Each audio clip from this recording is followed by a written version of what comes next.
Neil deGrasse Tyson. Neil deGrasse Tyson and Bill Nye are about the two most obnoxious scientists that we have seen on television. Has been accused of sexual assault by 3 women. Sexual assault of some kind or inappropriate sexual behavior. No, I already told you the dick story. Yeah. Now let me tell you just something else. Neil deGrasse Tyson tweets all kinds of pretentious things all the time, like Albert Einstein was a refugee, which I'm assuming his implication there is that everyone who claims to be a refugee should be let in because they could be Albert Einstein. So it turns out the science nerd isn't very good with women. There were 3 incidents. He goes on Facebook Like I didn't really do this, so I hope you believe me kind of statement. I will say that he starts out his Facebook note saying that we should have due process, that people should not assume that he is guilty. His excuse for these alleged transgressions is actually hilarious. However, his retelling of these stories is very, very creepy. So one woman accuses him, so she has a Solar system tattoo.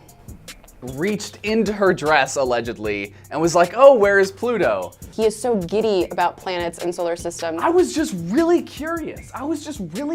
About where Pluto, like as a scientist. Then he has this female production assistant that has to drive him around. He's having a wine and cheese night with this woman, which, okay. Neil deGrasse Tyson used to tell that this woman who worked with him that if he hugged her, he might want more. He gives no justification, no reasoning for this. He just decides to share with her this special Native American handshake that he once learned. So then he says in college he had this brief relationship, this brief intimate relationship with this woman. He says that because she had a night that she forgets, now she's accusing him of sexual assault. The funniest thing is the way the media is really reacting to these allegations, because they have totally sided with Neil deGrasse Tyson. We all saw how they handled Kavanaugh, and those accusations were a lot less credible, even at a surface level. And then you see how they're handling this accusation. An NPR headline says, Neil deGrasse Tyson rejects sexual assault allegations.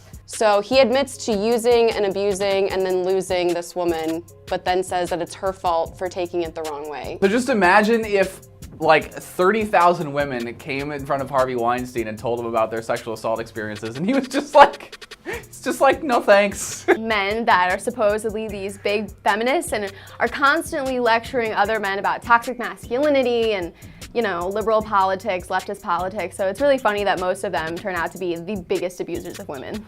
Neil deGrasse Tyson, a liberal hero, so he can reject sexual assault allegations. You will never find MeToo accusations toward Miss Frizzle and her magic school bus. He is the human incarnation of a YouTube well actually comment. He could fly to the border in his CGI spaceship and teach all the migrant that while they throw rocks at him, he could prove just how tolerant and understanding he really is.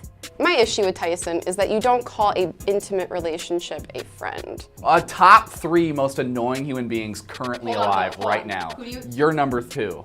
This is why Billy Crystal